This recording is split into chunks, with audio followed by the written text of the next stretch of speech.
Example time है 7:30 और आपसे पूछा है अगर 7:30 हो रहे हैं तो 7:30 कैसे होंगे, कुछ इस तरीके से ना। तो मिनट हैंड और आवर हैंड के बीच में कितने डिग्री का एंगल होगा, ये एंगल आपको फाइंड करना है। ठीक है, तो इसके लिए हमारे पास एक फॉर्मूला है, वेरी इंपॉर्टेंट फॉर्मूला, ढंग से नोट भी कर लेना चाहे। Angle is equal to 11/2 m, ये डिफरेंस का साइड है, difference 30h। Angle between minute hand and hour hand is equal to 11/2 m minus और डिफरेंस 30h। यहाँ पर जो m है वहां पर हम लिखेंगे मिनट्स वाली वैल्यू और जो h है वहां पर हम लिखेंगे आवर्स वाली वैल्यू। तो अगर हम 7:30 में देखें तो आवर्स कितना है 7 और मिनट कितना है 30। यहाँ पर m की जगह पे कितना लिखोगे आप 7, ठीक है। डिफरेंस और h की जगह पे कितना रखोगे 30। क्लियर इतना। अब इसको करो सॉल्व, कितना होगा 11 7 सा 70/2। Yes ma'am. पॉइंट में कितना 38.5 38.5। ठीक है। डिफरेंस 13 to 30 कितना हुआ 900। अब 90 वैसे क्वेश्चन जब आप बुक में देखोगे ना तो आपको यहाँ पे माइनस दिखाई देगा, बट मैंने माइनस नहीं लगाया इसलिए क्योंकि इसमें क्या होता है बड़ी वाली वैल्यू में से छोटी वैल्यू को माइनस करना है। तो अगर बाद की वैल्यू बड़ी आ रही है तो उसमें से इसको माइनस कर सकते हो, माइनस का साइन लगाने की जरूरत नहीं। ठीक है, तो डिफरेंस का मतलब यही होता है कि बड़ी वैल्यू में से छोटी वैल्यू को हमें माइनस करना है। क्लियर है। तो अब हम क्या करेंगे, बड़ी वैल्यू क्या है 900, 900 में से हमें कितना माइनस करना है 38.5।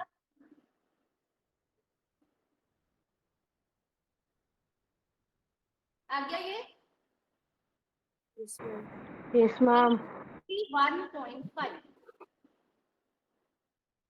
एक बार कैलकुलेशन चेक कर लो, सारी करेक्ट की है ना हमने।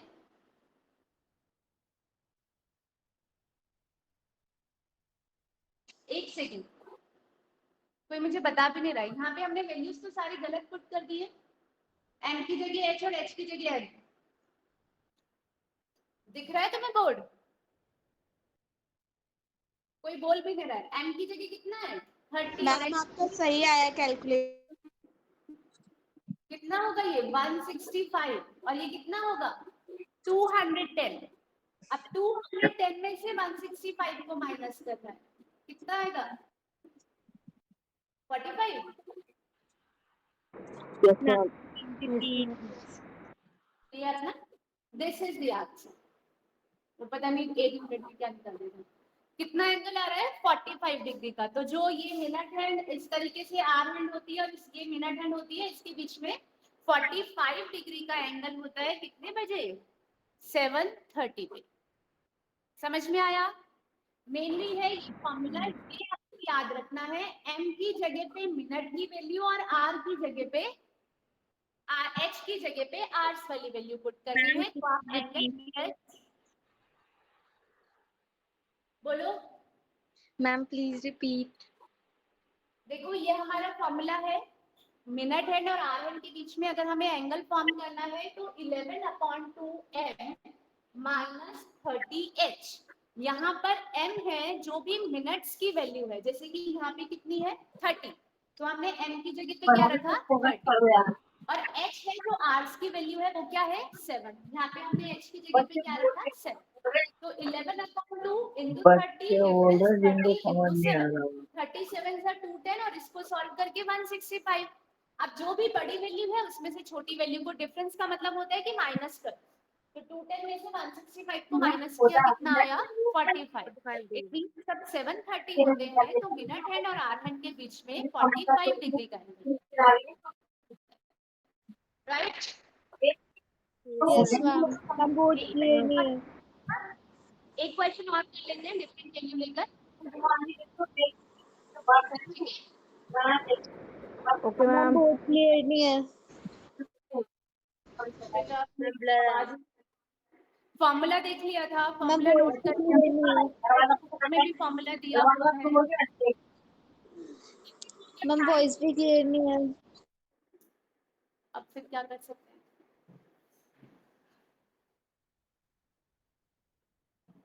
धीरे धीरे बोलती हूँ मैं, देखना क्या पता समझ आए।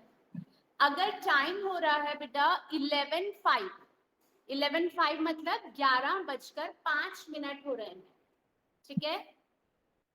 तो 11:05 पे अगर हमें आर हैंड और मिनट हैंड के बीच में एंगल फाइंड आउट करना है, किस तरीके से करेंगे? मैम फॉर्मूला लगा। हाँ, एंगल इज इक्वल टू क्या होता है? 11/2m difference 30। Ma'am 202.5 degree. H की जगह कितना रखेंगे बेटा? 5। और एच की जगह पे कितना रखेंगे?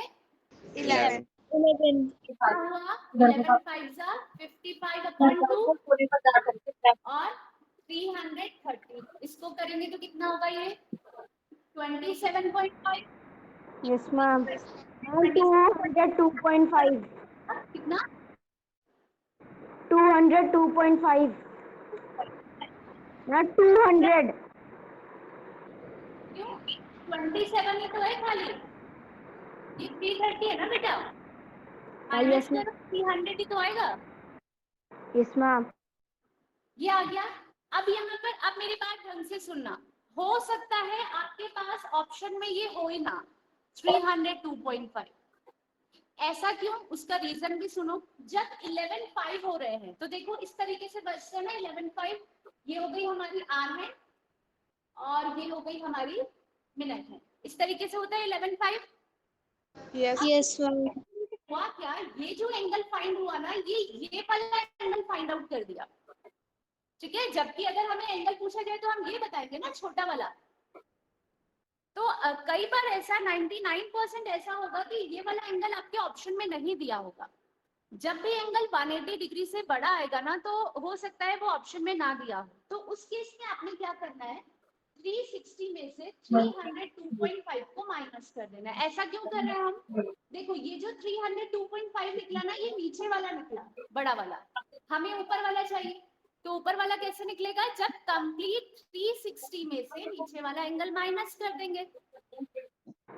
57.5। 57.5। इससे ज्यादा 11 जब 11:05 हो रहे होंगे तो आर हैंड और मिनट हैंड के बीच में कितना एंगल होगा? 57.5 डिग्री। समझ आया? Yes ma'am. कोई डाउट? नो ये भी मैम। फॉर्मूला क्लियर है? Yes ma'am. बेसिकली टॉप में यही सब है। ये तो आपको पता होना चाहिए, hour hand, minute hand, second hand कितना कितना डिग्रीज रोटेट करती है, कितने टाइम में कितना डिग्री रोटेट करती है, इस पर बेस्ड क्वेश्चन आ सकते हैं। सेकेंडली 90 डिग्री का, 180 डिग्री का, 0 डिग्री का या कितने भी डिग्री का एंगल पूछा जा सकता है, कितनी बार बनेगा। फॉर एग्जाम्पल सिर्फ ऐसे भी आ सकता है कि 35 डिग्री का एंगल 1 डे में कितनी बार बनता है मिनट हैंड और आर हैंड के बीच में। तो आंसर क्या होगा? फिर से सुनो क्वेश्चन। आर हैंड और मिनट हैंड के बीच में 35 डिग्री का एंगल कितनी बार फॉर्म होता है? What would be the answer? मेरी आवाज आ रही है क्या? Yes ma'am. क्या आंसर होगा? पता नहीं। मैम रिपीट कर दो क्वेश्चन। सुनो, आर हैंड और मिनट हैंड के बीच में 35 डिग्री का एंगल कितनी बार फॉर्म होता है? आंसर क्या होगा? अभी तो बताया मैंने, ma'am 22 times. 22 times in 12 hours. 1 day में पूछा है 44 टाइम्स। देखो मैंने आपको बोला था ना, 180 डिग्री और 0 डिग्री को छोड़कर जितने भी एंगल्स होते हैं सब 44 टाइम्स फॉर्म होते हैं। याद रहेगा? तो जरूरी नहीं है कि 90 डिग्री ही आए, 90 डिग्री तो होता ही है 44 टाइम्स, बट 90 डिग्री के अलावा भी जितने भी एंगल्स होते हैं वो सब वन डे में 44 टाइम्स फॉर्म होते हैं। क्या साहब? तो अगर ऐसे पूछा जाए, हाँ, हम रिपीट कर दो। अगर आपसे बोला जाए ना, हाँ, how many times in a day, क्या, how many times in a day our hand and his hand form 73 degree.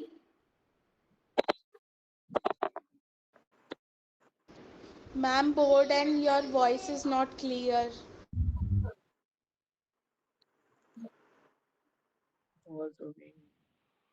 Ma'am network नहीं आ रहे हैं।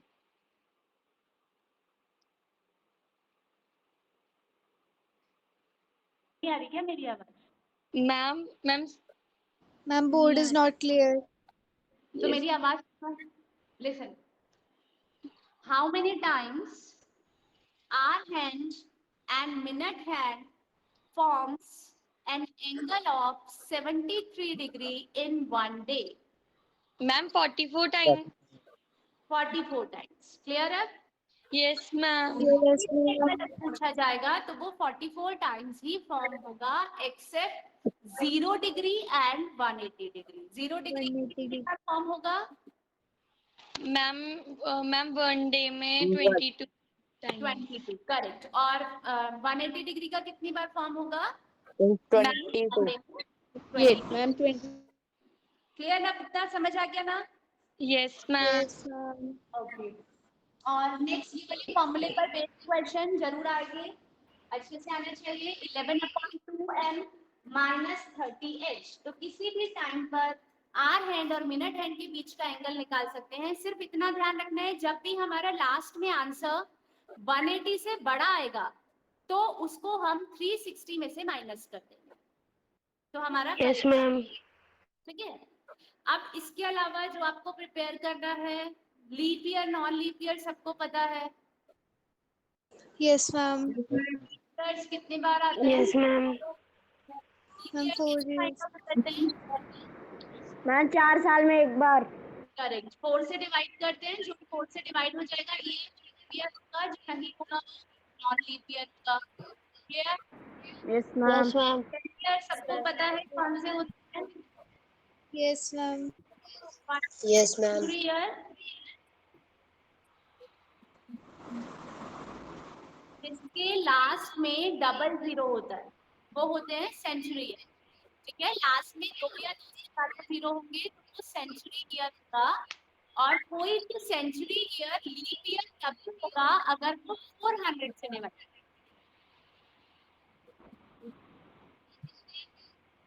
Yes ma'am. 4 से डिवाइड हो रहा है मैम आपकी आवाज नहीं आ रही। अगर ठीक से समझ में नहीं आ रहा। यस आपकी आवाज नहीं आ रही. मैम मेरा कोई भी ईयर लीप ईयर होगा if it is divisible by 4, right? Any year which is divisible by 4 will be a leap year, but any century year which is divisible by 400 will be a leap year. तो वैसे तो हम leap year check करने के लिए 4 से divide करते हैं, बट सेंचुरी ईयर को चेक करने के लिए हम 400 से डिवाइड करते हैं। क्लियर? Ma'am century. मैम आपकी आवाज नहीं आ रही. बोर्ड दिख रहा है? Yes ma'am. A century year will be a leap year if it is divisible by 400. ठीक है? A century year will be a leap year if it is divisible by 400. समझ आ गया? और सेंचुरी ईयर होता क्या है? Year having 2 or more zeros at the end. ठीक है, 2 या 2 से ज्यादा जीरो होंगे लास्ट में तो वो सेंचुरी ईयर होगा। क्लियर इतना? Yes, Yes. ma'am. और अगर Yes, ma'am. क्लॉक कैलेंडर में इतना ही करते हैं, इसको अभी और मेरे चैप्टर में क्लास में कराऊंगी, बट अभी मॉक के हिसाब से आप इतना प्रिपेयर करते हैं, ठीक? और Ma'am, जो चैप्टर करवाया था कौन सा? मैम डायरेक्शन में कोई यस, मैम कैलेंडर में और भी पढ़ना। कैलेंडर्स में और भी बहुत सारी चीजें हैं। फॉर एग्जांपल इस तरह के क्वेश्चंस भी आते हैं कि आज अगर संडे है, ठीक है, एक एग्जांपल दे दूं, day before yesterday my friend said that he will return my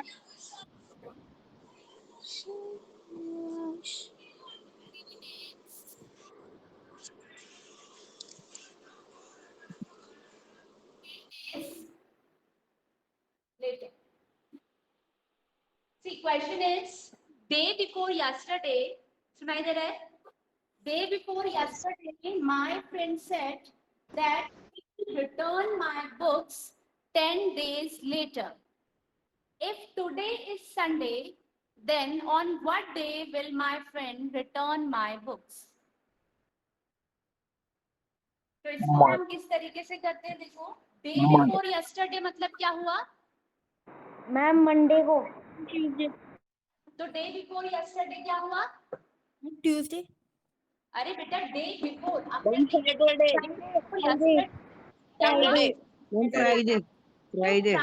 तो मेरे फ्रेंड ने कहा कि वो मुझे 10 दिन बाद बुक देगा। तो बताओ वो मुझे कब बुक देगा? मैम मंडे को। कब? मंडे मंडे को। मंडे को। करेक्ट है? Yes, ma'am. Yes, ma'am. Yes, ma'am. Friday में हमने 10 डेज ऐड कर दिए। क्लियर? और इसमें कैलेंडर्स में ऑड डेज का कॉन्सेप्ट आपको आता है?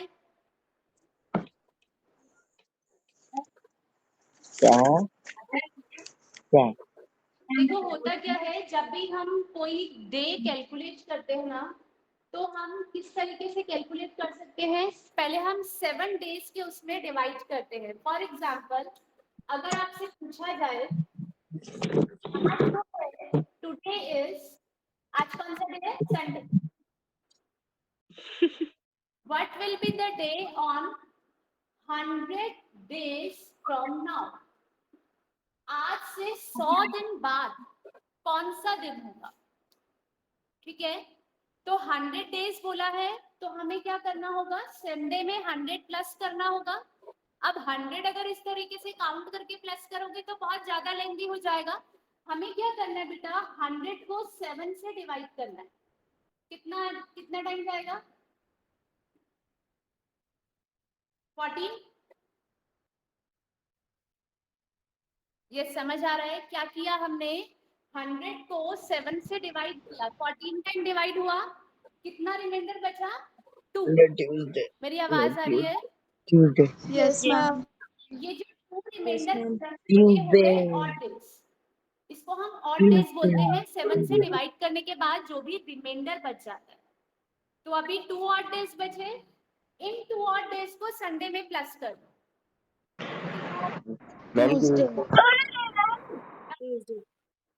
ट्यूसडे हुआ ना? संडे में 2 डेज ऐड करने हैं, मंडे ट्यूसडे। तो आज से 100 डेज के बाद कौन सा डे होगा? ट्यूसडे।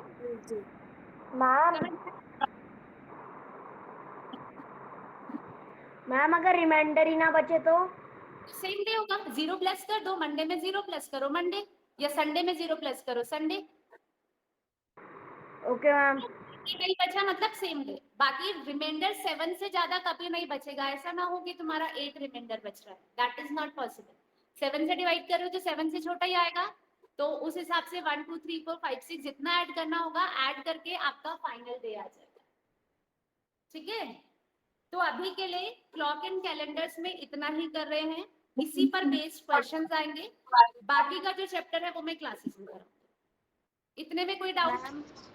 मैम मुझे लीप ईयर वाले क्वेश्चन समझ में नहीं आए। देखो लीप ईयर क्या होता है, कोई भी ईयर को देखकर आप कैसे पता लगाते हो कि वो लीप ईयर है या नहीं। अगर वो 4 से डिवाइड हो रहा है तो वो लीप ईयर है, अगर वो 4 से डिवाइड नहीं हो रहा है तो वो लीप ईयर नहीं है।